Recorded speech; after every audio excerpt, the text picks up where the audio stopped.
Hi, and welcome to the New Property Show. I'm Steve McMenamin. On this show, Ravi will talk to us about how his company helps people with disabilities get into homes, such as fitting out houses for special needs. Our panel will discuss about the pitfalls at settlement, but first Jeremy is back with more on protecting the environment and 3D printing technology.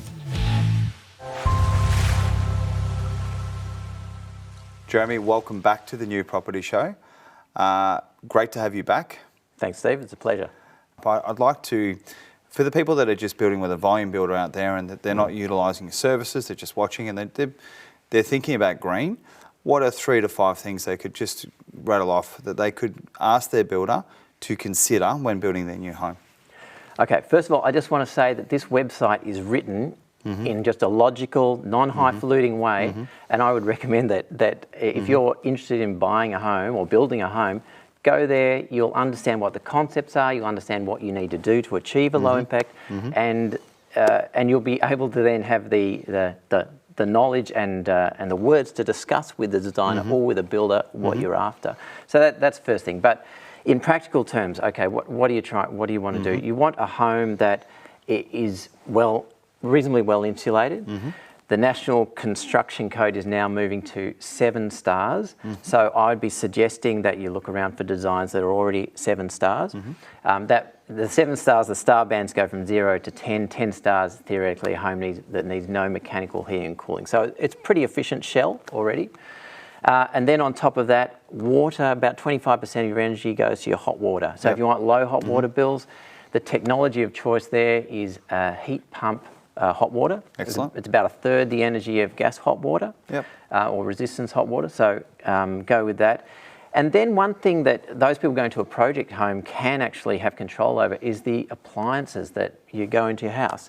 And that's actually a size, about 1/3 of your energy goes to just the things you plug in and your fixed appliances. So if you're choosing the slightly higher stars, and obviously the highest star, but that will make an impact as well. And the last piece of the puzzle then is to put on some photovoltaics, some solar panels on the roof.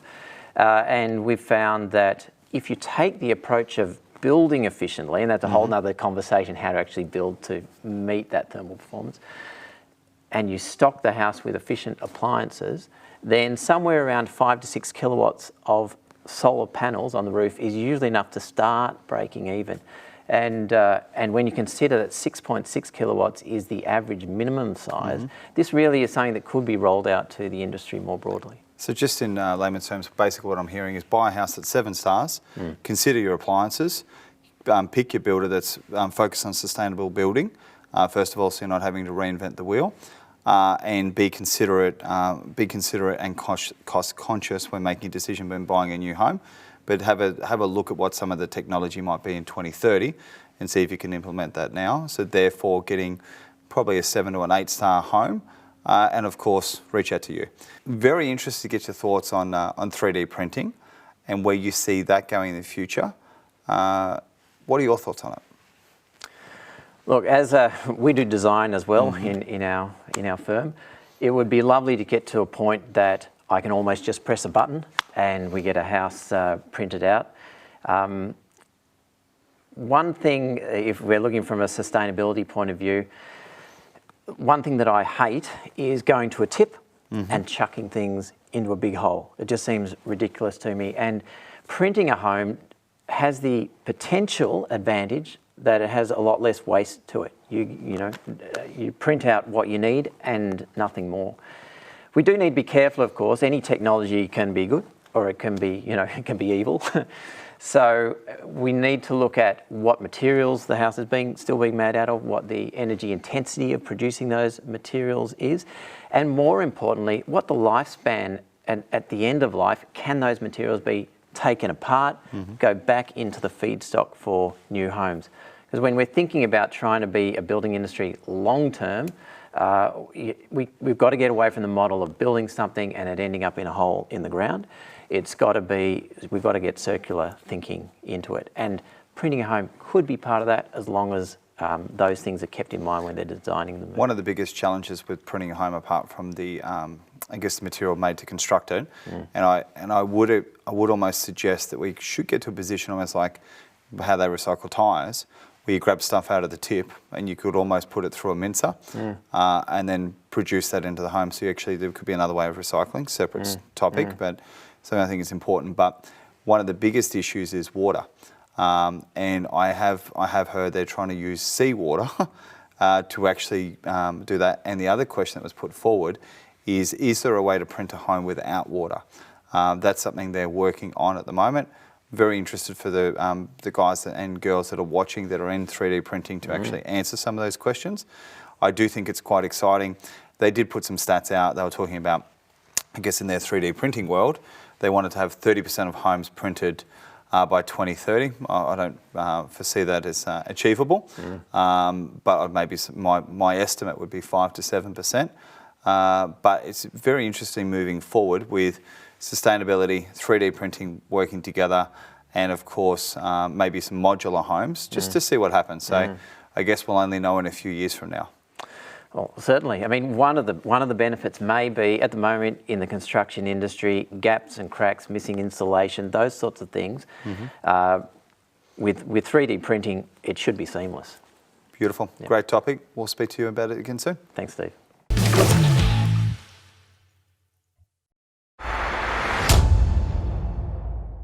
Ravi, welcome to the New Property Show. It's a pleasure to have you on here today. Thank you, Steve, for having me.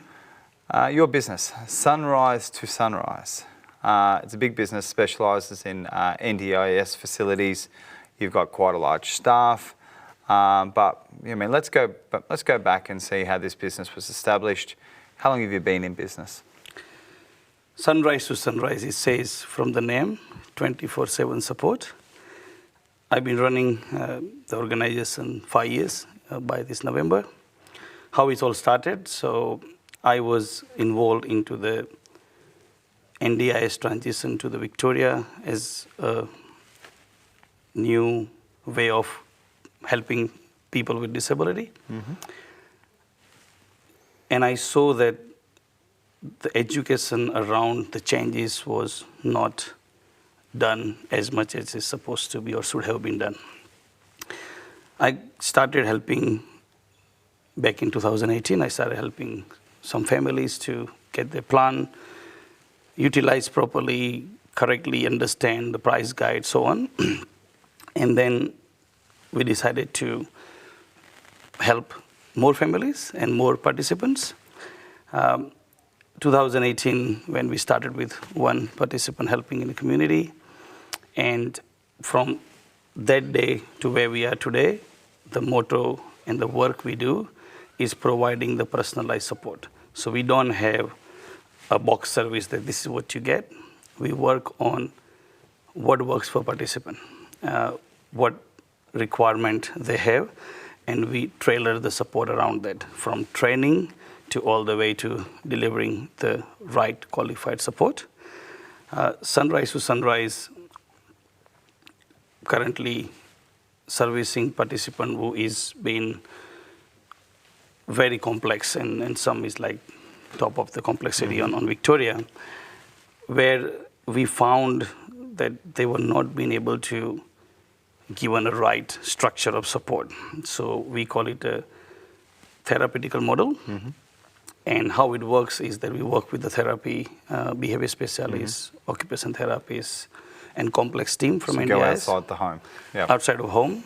And we will do a staff personalized training around that, which includes how to even respond to particular behavior of concern, how to ensure that the documentation is being done, because there was a big gap in advocating for participants within the services to the NDIS to get the right funding. I could imagine too, it'd be pretty complicated. So let's assume you're the participant. You've got a disability, you've got a carer, you've got a government facility, you've got some concerned or not concerned family members, you've got some friends and family, and whether they've accidentally fall into that situation or it's been a disability they're born with, you're already facing some challenges in life. And now to bring that on, you're bringing onto that what would be imagined to be, I hate admin, complex structure, government funding, and making sure that you can eat, breathe, shower, do that. So it seems like you're delivering not only the service, but you're giving back to community. And one of the reasons we've invited you on here, because it's a human effort that you're doing, which is fantastic. So I do applaud you on that. Thank you. With that said, though, you're involved with the facilities in terms of fitting out houses. How does that look? So we currently running a large transition plan with state, federal, and different entities involved in there.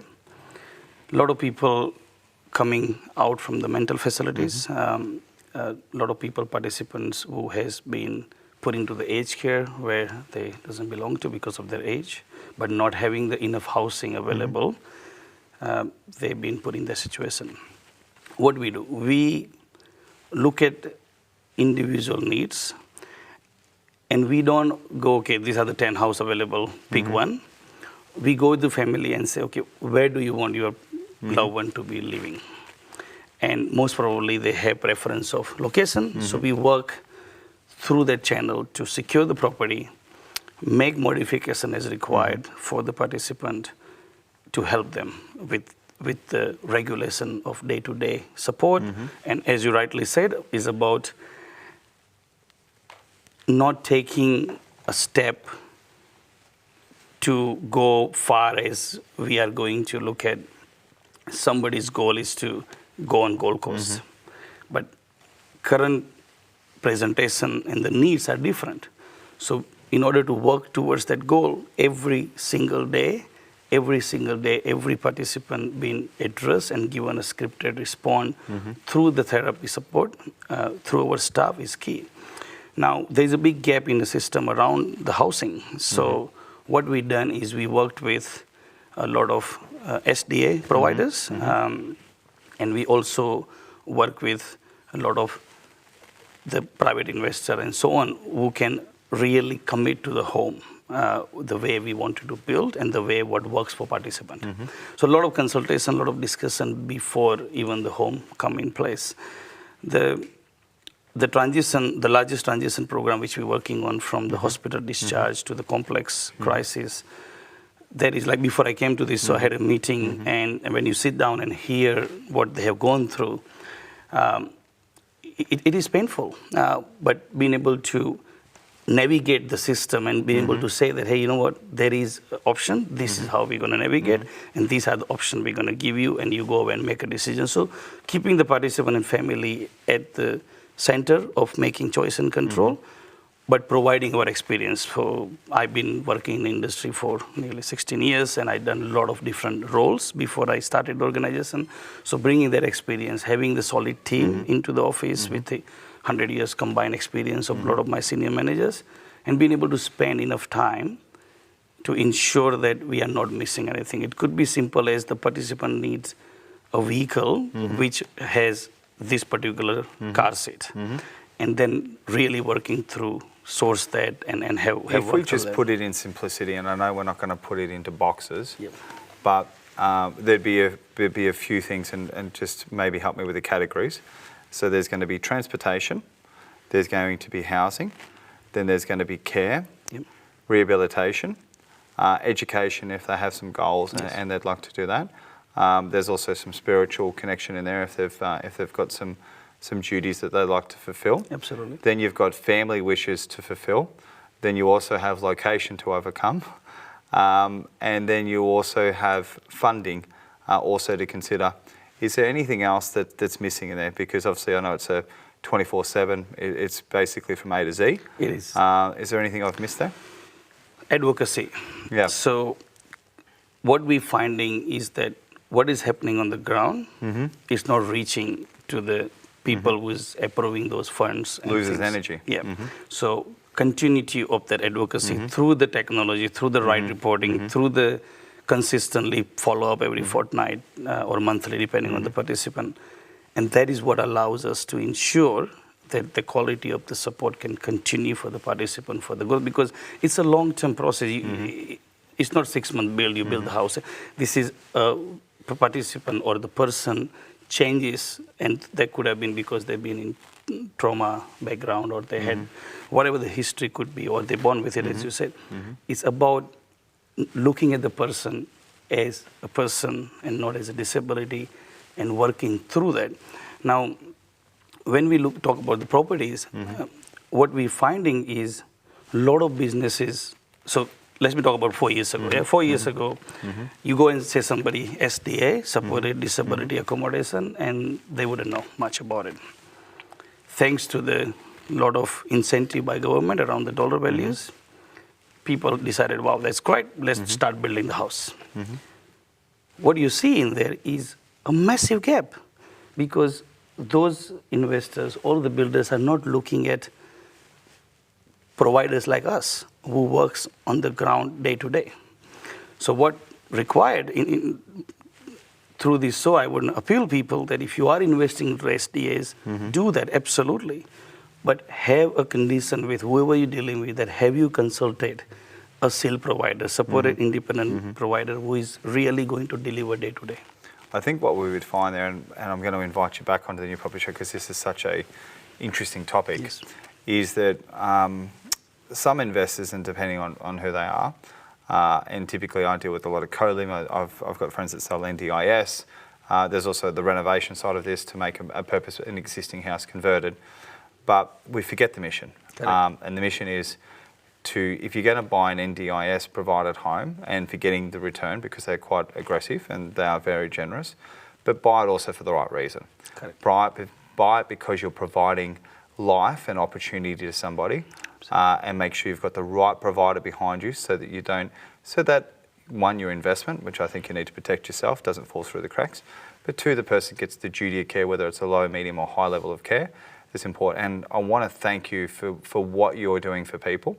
I would definitely like to have you back on the show again. And I'd like to talk to you about your staff on the ground and some success stories. I'd love to have you back. So Ravi, you've been an amazing guest. Thank you so much. Thank you so much. Thank you for having me.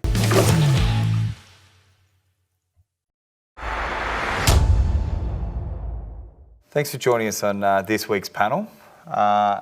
Interesting and challenging topic, and a fun one. The pitfalls that can arise at settlement that people don't prepare for. I know, Anthony, your numbers are a bit bigger when you're dealing with commercial. I know, Joe, you're doing some option deals. I know, Beth, you've got to pick up the pieces. Yep. And you've got to deliver the bad news. So, you're doing the numbers, you've got to get a settlement ready to go, and then they're like, bank's ready to settle, and you need to do X. Yep. What are they forgetting? There's a few pitfalls that I've come across, and it's probably better that I give it by way of example. So I'll give you an example of one that I've come across out of many in my time for established properties and one for off the plans that I see, and the lessons that should be learnt. So the first is when someone's buying an established property, I did have a client that didn't get advice on the contract, first and foremost, got me involved after signing, after he had a previous conveyancer involved, got me involved after that because they weren't happy with them, and then found out that there were non-compliant combustible cladding issues involved with the unit that he bought, a bunch of non-compliant works that were done to the property, and then he's seeking my advice to try and back out of the deal. And that's all done by way of a negotiation. There's usually no clauses that allow you to just strictly back out in that sort of scenario when you're buying established, especially in Victoria. So we had to sort of find his way kind of out of that deal, and he had to cough up some of the deposit back to the vendor as a result. So it just goes back to the point of get legal advice before you buy, because we could have identified those risks before they bought, and that could have allowed him to negotiate on price a lot better when he bought. Another really good example of a pitfall is when people have bought off the plan. I've had time and time again where clients have bought new, and there's been pitfalls just simply by way of how the contract is constructed. So I've had instances where people have bought and there's been these provisions called buyback clauses where if you don't comply with certain provisions under that contract, you effectively the developer has first right of purchase back, and a lot of lenders don't like that. And in fact, those clauses can go so far to a point where a lender may not be willing to lend on that particular transaction, as you guys may from time to time have come across. So again, getting a solicitor involved at the beginning, getting the contract reviewed would allow you or to know in advance before buying about those clauses, and we would in fact go back to their brokers or lenders to try and sort that out before they actually bought. So Got a good story there in terms of I've seen sometimes clients that they'll engage a solicitor, go unconditional on a contract, and then we get an email that says we've fired our solicitor. Now we want another solicitor, and by the way, then they start asking for finance extensions. Yep. You're like, well, we're already unconditional. Yep.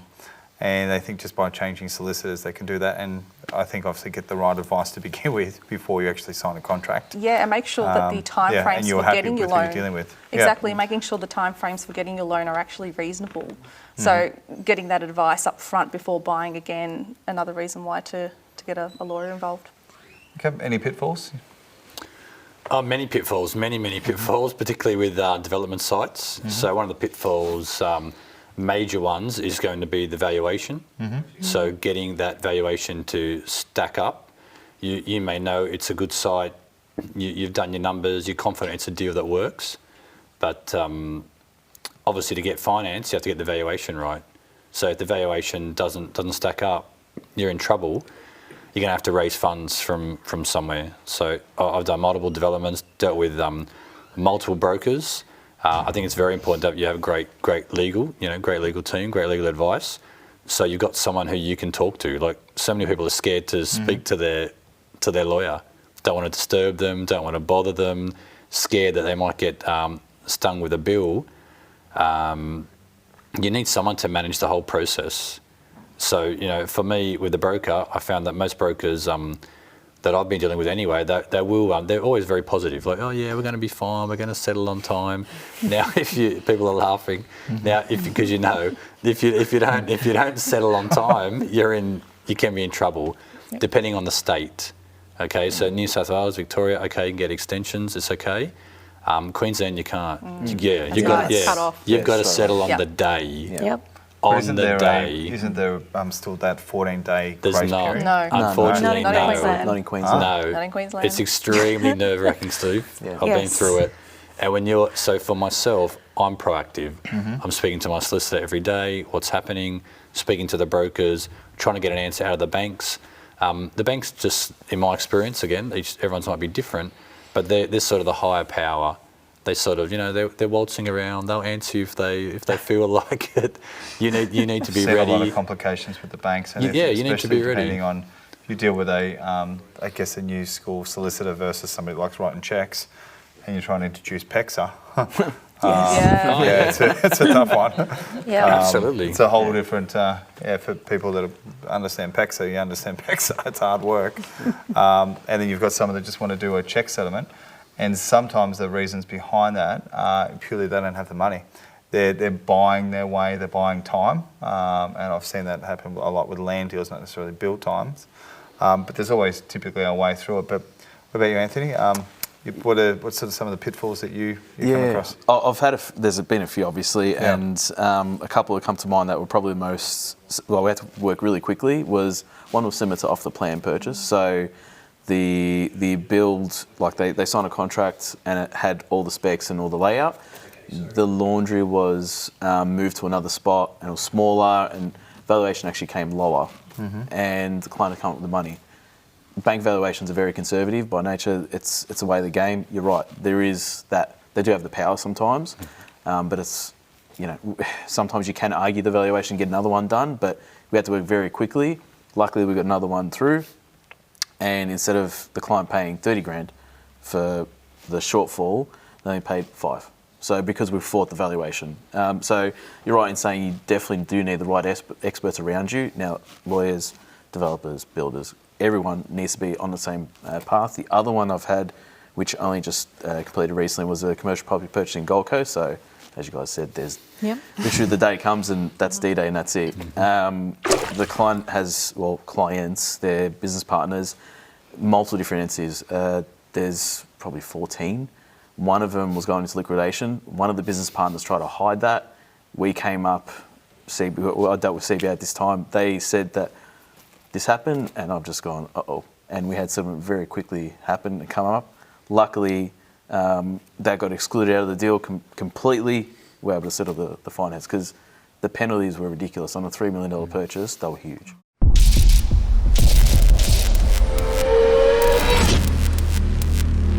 That's all for this week, and thank you for joining us. If you want to see the full interviews, check out our website, thenewpropertyshow.tv, and we'll see you again next week.